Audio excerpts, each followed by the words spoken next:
선지자 예레미야가 굉장히 고통 가운데 있었습니다. 그 예레미야 입에서 나오는 하나님의 말씀을 모든 백성들은 듣기 싫어했고, 또 왕들은 그 말씀을 입을 틀어 막기 위해서 나라의 모든 권력을 이용하고 그랬죠. 그러나 그럴 때마다 예레미야는 감옥에 갇혔다가 또 감옥에서 풀려났다가 갇혔다가 이랬는데, 세상이 그런 거예요.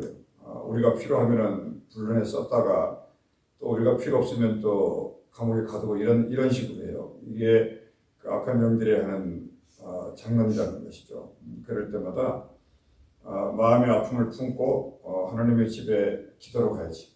아멘. 기도하면 되지. 기도 이외에 다른 이유가 나갈 수가 없다 그랬으니까 그와 같이 항상 마음의 결단이 우리 몸에서 호흡하듯이 자동으로 나올 때 악한 영들의 괴계는 처음에는 강한 것처럼 보이지만 하나님의 능력 앞에는 모든 것이 아침 한개 사라지듯이 사라진 줄 믿습니다. 아멘. 거기 43장에 무슨 말씀이 있냐면, 여호와께서 자기를 보내사 그들에게 이르신 이 모든 말씀을 말하기를 뭐했다? 마쳤다. 이렇게 말합니다. 여러분 어떤 일들을 하고 나면 무슨 생각이 드시나요? 사람들의 평가가 어떨까? 걱정되죠? 저도 그렇게 말씀 전하고 나면은 사람들이 어떻게 변하고 움직이나 이거 궁금해지잖아요. 그러니까 오늘 예레미야도 고난 중에 정말 하나님이 하신 말씀을, 주신 말씀을 이스라엘 백성들과 왕들에게 다 전하는 걸 이제 마쳤다 그랬어요. 마쳤을 때 이스라엘 백성들과 왕실의 반응이 어땠나, 이걸 지금 기록해 놓은 겁니다. 여호와의 말씀이 예레미야에게 임했다, 이런 말을 들을 때마다 하나님은 살아계신다, 이걸 알 수가 있어요. 아멘. 모든 시대마다 하나님은 뭘 하셨다? 말씀을 하셨다는 거예요. 모든 시대마다. 절대 하나님이 사랑하는 백성을 버리지 않았다는 거예요. 아멘. 하나님께서 우리에게 느낌으로, 감동으로, 기적으로 오시기도 하지만은 확실한 건 뭐냐면 하나님이 모든 시대마다 그 시대를 돌파해 나갈 수 있는 무엇을 하셨다는 거예요. 말씀을 주셨다. 아멘. 그래서 이 예레미야가 그 말씀을 하기가 너무 고통스럽고 힘들었는데, 하나님이 예레미야 입에다가 둔 말씀이기 때문에 그 입술로 하나님 나라의 말씀을 전했다는 것이죠. 우리 믿는 자들은 예레미야뿐만이 아니라 이게 삶의 방식이라는 거예요. 하나님의 것은, 하나님의 말씀은 우리가 우리의 뜻을 따라 하는 게 아니고 우리의 생각과 따라서 하는 게 아니라 하나님의 뜻을 따라서 하나님의 말씀을 끝까지 마쳐라, 이런 뜻이 중요한 것입니다. 그래서 우리가 오늘 본문을 한 장을 왼쪽으로 넘기시면 42장 그 6절 말씀이 있는데요. 한번 보실까요? 42장 6절 말씀에 이런 게 있습니다. 눈으로 한번 따라와 보세요. 우리가 당신을 우리 하나님 여호와께 보내면 그의 목소리가 우리에게, 그다음 뭐라고 써있냐면 좋든지 좋지 않든지를 막론하고 순종하려 함이라, 이렇게 되어 있죠. 어디서 많이 듣던 말씀인데 히스기야도 이 말을 즐겨했어요. 근데 우리에게 하나님의 말씀이 좋든지 안 좋든지 우리는 뭐한다? 순종한다, 이런 말씀이 있습니다. 그러니까 이때까지만 해도 이스라엘 백성들이 예레미야의 말씀을 하나님의 말씀으로 받았어요. 근데 시간이 지나서 이제 예루살렘의 함락이 일부 접전에 오니까 이들이 이제 아니라는 거예요. 또 변하는 거죠. 그러니까 여러분, 우리 사람이 그래요. 하나님의 말씀을 듣고 은혜를 받을 때는 아멘하면 나아가지만 또 은혜 받고도 세상에 의해서 흔들리거나 이렇게 넘어지게 되면은 하나님의 말씀보다는 자기 생명을 먼저 생각하게 되잖아요. 그와 같은 일이 성경에도 있었다, 이런 얘기를 말씀을 드리고, 멸망이라는 것이 과연 뭔가, 이걸 생각해 볼 때 멸망이라는 것은 하나님의 말씀만 남고 모든 것이 사라진다. 아멘. 아멘. 하나님의 말씀만 남고 모든 것이 사라지는데 그것을 멸망이다, 이렇게 표현해요. 그러니까 우리가 멸망받지 않으려면 무엇을 붙잡아야 되겠어요? 하나님의 말씀을 붙잡는 거죠. 그래서 베드로나 이사야가 그런 말씀을 했어요. 풀은 마르고 뭔 시든다, 꽃은 시드나 무엇이 영원히 산다? 하나님의 말씀은 영원히 산다. 이 말씀을 잊지 마시자고요. 오늘의 이 말씀이 굉장히 중요한 말씀입니다. 푸른 말과 풀과 꽃은 인생을 상징하죠. 이것을 성공이라고 하죠. 그런데 그 밑에는 반석이 없다는 거예요. 모래 위에다가 지었다는 거예요. 사람의 눈에 넘으시겠다는 거예요. 인생의 어떤 것에 너무 기대가지고 그것만 쫓아가다 보니까 푸른 마르고 꽃은 시든다는 거죠. 그렇지만 이 반석, 흔들리지 않는 건 뭡니까? 하나님의 말씀은 영영이 선다. 이런 얘기가 무슨 얘기냐면 어떤 비바람 창수가 몰아쳐도 무슨 일이다? 쓰러지지 않는다. 이런 하나님의 말씀. 그런데 이 하나님의 말씀이 뭐 어느 순간에 하루아침에 나를 강하게 세우냐? 그렇지 않죠. 매일매일 음식을 드셔야 되듯이 하나님의 말씀은 기도하는 중에 성령의 말씀을 듣는 중에 나도 모르게 내 자신을 하나하나 변화시켜 간다고 하는 것입니다. 우리가 이 성경을 볼 때마다 우리 하나님처럼 우리도 굉장히 단순해져야 돼요. 단순해진다는 것은 사람이 내게 와가지고 단순해져라 그런다고 단순해지지 않아요. 어떤 강의를 듣고 나서 단순해지는 게 아니에요. 뭐가 단순해지냐면 하나님의 진리의 말씀이 내게 깨달아질 때 나는 하나님처럼 단순하게 될 수가 있어요. 단순한 게 힘이에요. 복잡한 건 쓰러지는 겁니다. 그래서 하나님은 한 말씀 한 말씀만 하시는 거예요. 그래서 그 한 말씀 한 말씀을 붙들고 믿음으로 나온 사람은 강하게 설 수 있는 것이고 말씀인지 세상인지 난지 넌지도 모르고 내 귀에 들릴 때 좋은 거면 무조건 따라가고 입맛에 좋은 음식이면 무조건 먹다 보면 사람이 건강하지 못해지잖아요. 그래서 하나님의 말씀은 단순하게 들을 때마다 그래서 에덴에서 단순하게 하나님의 말씀을 우리에게 주셨는데 여기에 생명의 나무가 있고 선악의 나무가 있다. 선택해라. 이렇게 하시죠. 간단해요. 근데 우리는 대체적으로 뭘 선택합니까? 선악과를 따먹죠. 이게 하나님의 뜻은 어디에 있었어요? 생명과가 따먹었어요. 그러니까 이때부터 사람은 본질상 선악과 쪽으로 기울어갈 수밖에 없는 존재였다는 거죠.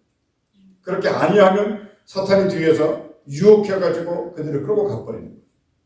이래서 에덴이 무너진 거 아닙니까? 그러니까 생명이냐 사망이냐. 또 우리가 또 이해하기 쉽도록 사울 왕이 있고 무슨 왕이 있었어요? 다윗 왕이 있었죠. 이들이 뭐가 문제겠습니까? 가운데 하나님의 말씀이 있는데 하나님의 말씀을 붙들 거냐 말 거냐 이거예요. 그러니까 사울은 화려한 왕이었지만은 하나님의 말씀을 듣지 않고 누구의 말을 들었어요? 백성들의 말을 들었죠. 그러니까 하나님이 보실 때는 뭐가 잘못되고 있다는 거예요. 뭐가? 성령의 기름도 부었지 않습니까? 근데 사울이 결국은 백성들의 말을 듣고 사무엘이 오기를 기다리지 않다가 자기가 제사를 드리고 제사장의 권위를 넘어가고 예언자의 권위를 넘어가고 하나님의 생각을 넘어가가지고 왕을 행사하면서 하나님의 말씀을 버렸으므로 너를 버립니다. 이런 걸 잊지 말자는 거죠. 그런데 다윗은 문제가 많았어도 하나님 앞에 회개가 나와서 붙들고 정말 눈물로 통곡하고 간구하면서 하나님을 만나고 하나님을 더욱더 가까이 가는 이런 일이 있었죠. 하나님의 말씀을 단순하다는 거예요. 사울처럼 백성들의 말을 들을 거냐 다윗처럼 하나님의 말씀이 안 들려올까봐 내게 성령을 거두지 마옵시고 헛된 걸 버리고 오직 하나님의 음성을 들어야만이 하나님이 그렇게 사랑하시는 이 이스라엘을 이끌어갈 수 있다. 지도를 발휘할 수 있다. 이렇게 생각합니다. 이제 사울은 그 음성이 없으니까 백성들이 의논해가지고 백성들이 합의해가지고 백성들이 좋다고 하는 결정에 따라가다가 결국은 이스라엘의 초대 나라가 잘못됐다는 거예요. 단순한 거.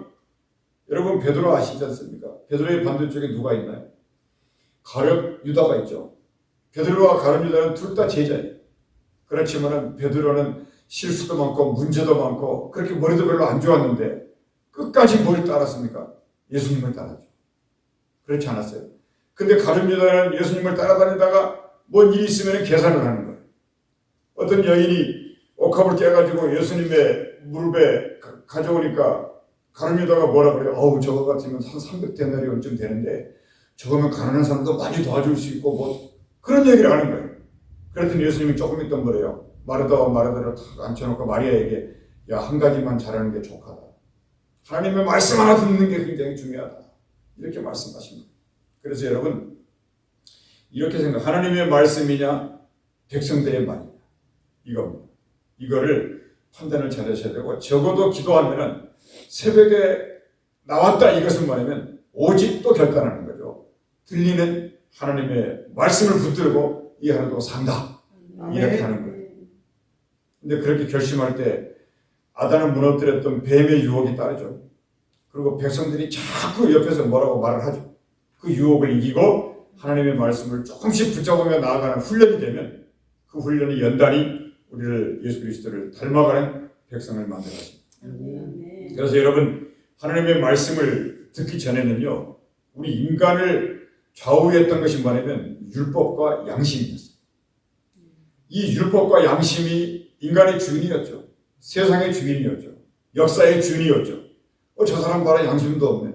좀 양심이 좀 밖에 살아봐 이러잖아요. 이게 세상의 판단 기준이었다는 거예요. 근데 율법은 이스라엘의 기준이었죠.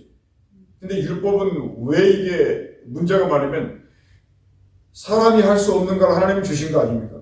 근데 그것을 행하면 그게 내 자랑이 된다는 거예요. 그래서 율법을 행하면요 반드시 사람은 자랑하게 돼요.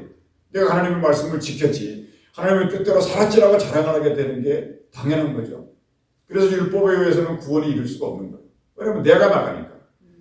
그 양심이라고 하는 것은 뭐냐면 내 혼이죠. 혼, 양심. 내 혼이 원하는가 양심이 원하는가. 그러니까 이거를 성경에는 뭐라고 하냐면 에덴에 생명의 나무가 있고 무슨 나무가 있었습니까? 선악의 나무가 있었죠. 이 양심이라고 하는 것은 선악간에 판단한다는 능력이에요. 무엇이 선이다 무엇이 악하다 이걸 판단하는 능력이거든요. 이 판단의 능력이 어디서 나오냐면 양심에서 나가니까. 그러니까 하나님의 말씀이 있기 전에는 율법을 잘 지킨 사람이 왕이었고 양심대로 잘 살 수 있는 사람이 대장이었는데 그것이 구원을 이룰 수 없었다는 거죠. 그래서 결국은 풀은 마르고 꽃은 시드는데 율법도 풀이고 꽃도 양심이다. 근데 하나님의 말씀만 받아 영원히 살리라. 그러니까 우리가 이 사실을 알고 하나님을 붙잡잖아요. 이 사실을 알고 주의 말씀에 길을 가는 게 중요하다. 예수께서 이 사실을 정리해 놓으셨죠. 살리는 건 영이다. 이렇게 말씀하셨어요. 살리는 것은 율법이나 살리는 것은 양심이 아니랍니다. 살리는 건 영인데 내가 너희에게 지금 이루고 있는 이 말씀이 곧 영이다. 이렇게 말합니다. 그러니까 새벽에 하나님의 말씀을 듣는 것 이것이 율법의 시대를 극복할 수 있는 것이고 양심으로만 판단하는 이 시대를 극복하고 하나님의 말씀으로 승리하고 그것이 이 시대도 이거 영원을 살 수 있는 기준이다. 아멘. 아멘, 아멘. 오늘의 메시지가 뭐였습니까? 애굽으로 가지 마라. 이거예요. 오늘의 메시지가 뭐라고요? 애굽으로 가지 마라. 그 말이 무슨 말이냐면 바벨론에게는 항복하라.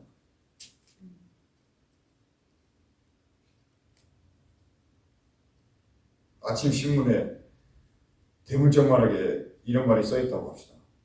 갑자기 눈을 떴는데 애굽으로 가지 마라.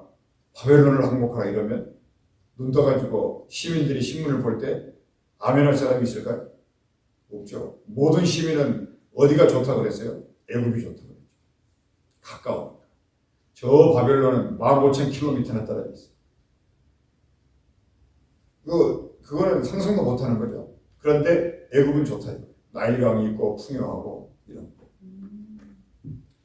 한번 생각해 봅시다. 그 이사야 시대에 그 다윗 왕 말고 대표적으로 위대한 왕이 히스기야라는 왕이 있었죠. 근데 히스기야는 여러분도 아시겠지만 15년 동안 생명을 연장받은 사람이죠. 그리고 랍사게를 성령의 능력으로 쫓아내는 것을 본 사람이죠. 그러니까 이 히스기야는 인생을 덤으로 왕 생활을 15년이나 더 했다고요. 왕자였어요. 그런데 그가 치료를 받았을 때 바벨론의 사신들이 와가지고 히스기야를 축하해요. 야, 고침받았다며 축하한다. 이렇게 말했을 때 히스기야가 기분이 좋았어요. 그래서 히스기야는 예루살렘의 내탕과 국고에 있는 모든 금은보화를 바벨론 사신에게 보여줬어요. 저 마을 끝에까지 있는 모든 이스라엘의 금은보화 좋은 것들 다 보여줘버렸다. 그러면서 근데 얘기를 긴 걸 짧게 줄이기 위해서 이렇게 말씀하고 싶은데요. 도대체 하나님의 생각이 왜 그랬을까를 생각해 보면은 히스기야가 그게 히스기야가 한 일이었을까요? 물론 기록은 그렇게 돼 있죠. 그게 히스기야의 실책이었을까요? 실책일 수 있죠. 아니 그 누가 사람이 우리 집에 놀러 왔는데 내 집에 있는 서랍을 열어서 여기 금이 있다고 보여줄 사람이 누가 있겠어요? 그러니까 사람이 한 일이 아니죠. 잠시 정신이 나가서 그랬을까요? 아니요. 모든 이스라엘의 미천을 바벨론 사신들에게 전부 다 개방했어요. 근데 생각해봐요. 하나님이 하신가? 왜요? 이스라엘에 세 가지가 있다고 합시다. 금은 보화가 있고 자기 백성들이 있고 또 하나는 하나님의 말씀이 있어요. 지금 금은 보화를 다 버려서라도 누구를 지켜야 됩니까? 백성을 지켜야 되죠. 그렇지 않아요. 그러니까 왕이요, 자기는 그런 생각이 없었어요. 그런데 그냥 자기도 모르게 다 모든 걸 보여줘요. 바빌론이라는 나라는 어마어마한 나라거든요. 잘못 보였다면요, 마치 우리가 지나가다가 잘못해가지고 개미 한 마리를 밟아버리듯이 그냥 개미꼴 되는 수가 있어요. 그러니까 전부 오픈해야 돼요. 항복하라면 항복해야 되고 손들어야 되죠. 그러니까 무슨 얘기냐면요, 금은 보화는 포기해요. 두 번째, 자기 백성을 포기. 이거는 백성도 포기해야 되겠다. 그러니까 히스기야가 말년에 어떻게 되냐면 당대에 나 한 사람이라도 행복하게 하신 하나님께 감사합니다. 그것마저도 힘듭니다. 자기 목숨 하나 구하기도 힘들어요. 근데 이걸 이상하게 봤잖아요. 우리가 이걸 분석하자고요. 뭘 분석합니까? 이 세상은 금은 보화가 첫째죠. 근데 그보다 중요한 건 내 자식이고 사람이에요. 근데 그보다 더 중요한 것은 왕 자신이에요. 그보다 더 중요한 것은 방금 말씀 대답하셨지만 풀은 마르고 꽃은 시들고요. 하나님의 말씀이 뭐다? 영영이 사는 거라는 거죠. 이게 무슨 얘기냐면 진정한 보물이 뭐냐? 백성도 아니고 오해하면 아시면 안 돼요. 사람 중요하죠. 그러나 진정한 보물이 뭐냐는 거예요. 백성도 아니고 금은 보화도 아니고 히스기야 자신도 아니에요. 뭐가 보물인가요? 하나님 나라의 보물은 하나님의 말씀이 보물이에요. 아멘. 이거를 지금 메시지를 주려고 하는 거거든요. 이거를 예수님이 그렇게 말씀하셨어요. 내 보물이 있는 곳에 뭐가 있다? 마음이. 거기에는 좀이나 농록도 쓰지 못한다는 거예요. 황천도 공격할 수 없다는 거예요. 너 안에 하나님의 말씀이 있기 때문에 너를 버리지 않는다는 거예요. 예수에게 하나님의 약속이 있고 말씀이 있기 때문에 예수가 십자가에 저주를 죽어도 그를 다시 부활시키는 하나님이세요. 그러니까 풀은 마르고 꽃은 시드는데 하나님의 말씀을 영영하리라는 이 말씀 하나를 하나님이 우리에게 보여주시는 사건이 성경 아닙니까? 그래서 우리가 생각하는 것은 히스기야 그러시기보다는 하나님의 말씀이 영영하신다는 하나님의 깊은 뜻이 계셨구나 라고 하면서 성경 말씀을 받아들이는 게 아멘이죠. 히스기야가 왜 그랬지? 왜 백성을 포기했지? 멍청하게 금은보화를 왜 다 보여주고 다 가져가라고 그냥 다 해버렸지? 세상에 지금 코앞에서 바벨론 군대가 달려오는데 금은보화가 무슨 문제예요? 전쟁이 일어나가지고 나라를 다 없어지는 마당에 금은보화가 무슨 문제가 있냐고. 그걸 하나 보여줬다 그래서 히스기야 바보 아니야? 그러면 믿음이 없는 거죠. 더 기도해 보는 거죠. 하나님은 긍휼이고 사랑이시니까 어떤 사건과 어떤 역사적인 이유를 우리에게 뭔가를 가르치려고 하시는 거예요. 근데 한 가지 분명한 것은 하나님의 말씀이 살아있고 시기마다 때마다 하나님은 말씀을 하신다는 거거든요. 그러니까 어떤 절망 속에서도 하나님의 말씀이 오면 사는 것이고 오지 않으면 금은보화가 천금덩어리에 있어도 그 죽음이라는 거예요. 아멘. 하나님의 말씀은 영영이 서요. 그것만 남습니다. 이스라엘에게 이런 상황에 기도하라고? 아니 바벨론 군대가 지금 쓸고 지나가려는데 무슨 기도를? 하나님 앞으로 예배드리자고 그런 말 하지 않고요. 말씀 듣자고 그런 말 하지 않아요. 정말 우리가 기도하고 지금 우리가 기도하자고 그럴 때 말씀 듣자고 그럴 때 예배드리러 가자고 그럴 때 그래서 지금 이 복인 거예요. 이 시대에는요 그렇게 할 수가 없어요. 그러니까 마지막 때는 그런 게 없습니다. 그러니까 평소에 좀 힘들어도요 여기 얘기할 때 서로 같이 힘을 모아가지고 기도하자는 거예요. 힘을 모아서 말씀을 듣자는 거고 말씀을 찾자는 거고 그 은혜를 나누자는 거예요. 그게 우리의 삶이고 죄송합니다. 다시 말씀드리면 이스라엘에게 말씀이 떨어졌어요. 애굽으로 가지 마. 근데 99.99%가 전부 어디로 갑니까? 애굽으로. 예레미야까지 끌고 가요. 세상이 이렇습니다. 국무회의를 거쳐요. 우리가 어디로 갈까 고민해요. 예레미야가 한 말이 있으니까 포기할 수는 없잖아요. 그것도 말씀이 있어요. 국무회의를 소집합니다. 왕이 결정해요. 땅땅땅. 야 애굽으로 가. 그게 다 죽는 거예요. 애굽으로 가지 마라. 왜 그럴까요? 힌트를 드렸죠. 뭐가 없으니까? 말씀. 그 애굽에는 뭐가 없어요? 말씀이 없어요. 하나님이 그리 가지 말라는 것 뭐냐면 애굽을 끝내겠다는 거예요. 애굽을 끝냈다는 그 말이 무슨 말이에요? 하나님이 말씀을 거기다가 보내지 않겠다. 그러면 말씀을 어디로 보내겠다고 하는 거예요? 바벨. 그러니까 말씀이 지금 어디로 움직이냐, 이 풍향계가 우리의 인생의 생사화복을 추구해요. 할렐루야. 아멘. 진짜 보냈거든요. 우리가 다음 주에 읽어야 될 에스겔이 나오는데요. 포로를 보내면서 다니엘과 에스겔을 보내요, 같이. 그 다니엘과 에스겔에게 하나님의 말씀을 주죠. 그러니까 거기가 예루살렘 성전이에요. 말씀이 거기가 있어요. 애굽은 쓰레기통이에요. 철없는 피라미드에 있어도 아무것도 아니에요. 할렐루야. 아멘. 그래서 여러분, 우리가 성도잖아요. 고백해요. 포로가 되든 내가 오늘 어떤 일이 잘못되든 성령이 말씀이 있으면 나는 삶. 아멘. 에스겔 골짜기, 에스겔 37장 3절에 골짜기에 뼈들이 널려 있어요. 하나님이 에스겔에게 나타납니다. 인자야, 이 뼈들이 살겠느냐 묻죠. 에스겔이 대답이 뭐라 그래요? 모르죠. 주께서만 아십니다. You only know. 당신만이 안다. 이게 우리가 주님이 물어볼 때 하는 지혜로운 대답이에요. 뭐 할 수 있겠냐 그러면 아이고 제가 해야죠. 이게 아니라는 거예요. 그러다가 베드로가 넘어졌잖아요. 그래서 주께서 아시나이다. 그 말 하니까 하나님이 뭐라 그러냐면 이 뼈들에게 나를 대신해서 너가 한번 말해봐. 말이 나가자마자 이 뼈들이 생명의 군대로 일어나지 않습니다. 이게 말씀입니다. 풀은 마르고 꽃은 시드는데 하나님의 말씀은 지금도 능력이 있고 영원히 산다. 하나님이 입을 여시면 하나님께서 한마디 하시면 돼요. 내 믿음이 너를 고쳐. 내 자리를 들고 걸어가라. 달리다 쿵. 나사로야 나와라. That's it이에요. 그래서 우리는 그 한마디를 듣기 위해 새벽에 모입니다. 기도하자, 성령 받자, 말씀 듣자, 변화받자. 변화받고 전도하자. 반면에 하나님이 한번 꾸짖으시면요 모두가 소경이 된 거예요. 아람 군대가 이스라엘을 둘러쳤잖아요. 다 죽으려고 그랬잖아요.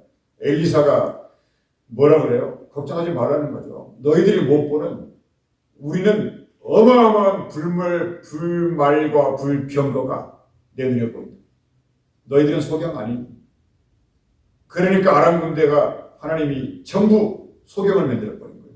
그러니까 어디로 갈 줄 모르니까 이 엄청난 군대들이 자기들끼리 안 보이니까 서로 자기들끼리 전쟁을 일으키다가 자기들끼리 자멸해가지고 자기들끼리 망해서 가버려요. 이게 성경 말씀이 있어요. 우리가 기도할 때 어떤 일이 일어날 것인가를 많이 기대해요. 정말 그러니까 이게 기도에서 시작해서 기도로 끝나는 거고요.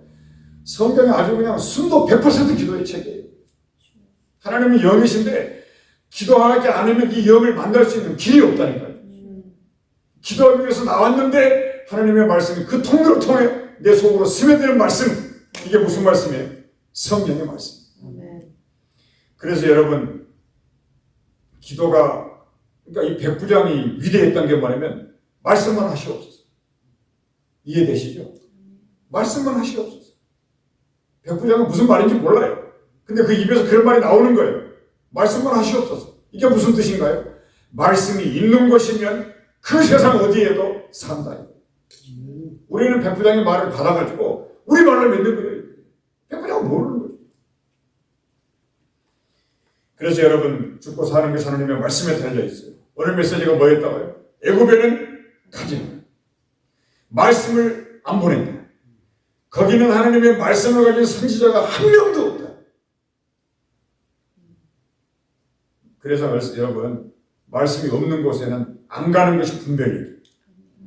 말씀이 있는 곳에 가는 게 분별력이에요. 여호와의 증인에게는 말씀이 없는 거예요. 이단들에게는 말씀이 없는 거예요. 그래서 여러분 왜 애굽으로 그들이 갈까요? 본질상 인생은 하나님의 말씀을 거절하도록 만들어졌어요. 타락한 거죠. 이거를 경계해야 됩니다. 인생 살면서 눈에 안 보인다고요. 이 원수마귀들, 사탄들, 우는 사자처럼 달려드는 이것들을 한시라도 경계를 늦추잖아요. 아멘. 우리 박살납니다. 눈에 안 보이는 거예요. 그러니까 수시로 체크를, 내가 지금 하나님의 말씀을 기대하고 있는지, 내가 지금 세상을 쫓아오고 있는지, 내가 지금 애굽으로 지금 가고 있는지, 바벨론으로 가고 있는지, 이걸 체크해요. 애굽으로 가고 있으면 다 멸망. 말씀을 안 보내버린다니까요. 나 위에 다리시는 섬기지 말라는데 어떡할 거예요. 그래서 여러분, 세상은 하나님의 말씀을 거절하니까 기도 많이 해야 되고, 우리가 같이 말씀 들으러 가자, 기도하러 가자, 깨우고 그러는 거죠. 그런데 이 사람들은 가만히 두잖아요. 세상에 대세를 줄줄줄줄 따라다가다가 그대로 그냥 물살에 휩쓸어가는 말이죠. 오늘 하나님의 말씀에 푸른 마르고 꽃은 시들고, 하나님의 말씀은 영영이 서고, 애굽으로 가지 마라 그랬으면 안 가야 되는데 기어코 가버리다가 다 죽는, 그리고 남은 사람만 포로로 끌려가가지고 다시 돌아와 하나님 나라를 회복을 경험하는 이런 일이 있었다는 거죠. 이 아침에도 이 말씀을 붙들고 기도하시는 중에 하나님의 능력이 그 어디에 있든지 간에 말씀이 있으면 사니까 말씀을 붙들고 말씀을 듣고 살게 해달라고 간구하시는 여러분이 되시기를 주의 이름으로 축원합니다. 아멘. 기도하시겠습니다. 은혜로우신 내 아버지 하나님, 사랑의 능력이 우리에게 있음을 믿습니다. 말씀의 능력이 우리에게 있음을 믿습니다. 아멘. 하루를 살아갈 동안에 말씀이 우리의 힘이 있었는데 주의 집에 달려와 기도하는 중에 말씀을 듣게 하신 것을 감사합니다. 이 말씀을 붙들고 하루를 살아가는 충분한 일용할 양식이 오니 이 말씀을 놓치지 않게 하시고 그 양식을 통하여 우리의 하루의 삶을 주님 앞에 더욱더 경배할 수 있는 저희들이 되게 하여 주시옵소서. 아멘. 주 예수 이름으로 기도합나이다. 아멘. 우리가 이 시간에 이 도시를 위해서, 우리의 교회를 위해서 여러분의 아픈 곳에 손을 얹으시고 주의 간절한 도움을 사모하시면서 함께 소리내서 기도를 하시겠습니다. 은혜로우신 우리 아버지 하나님,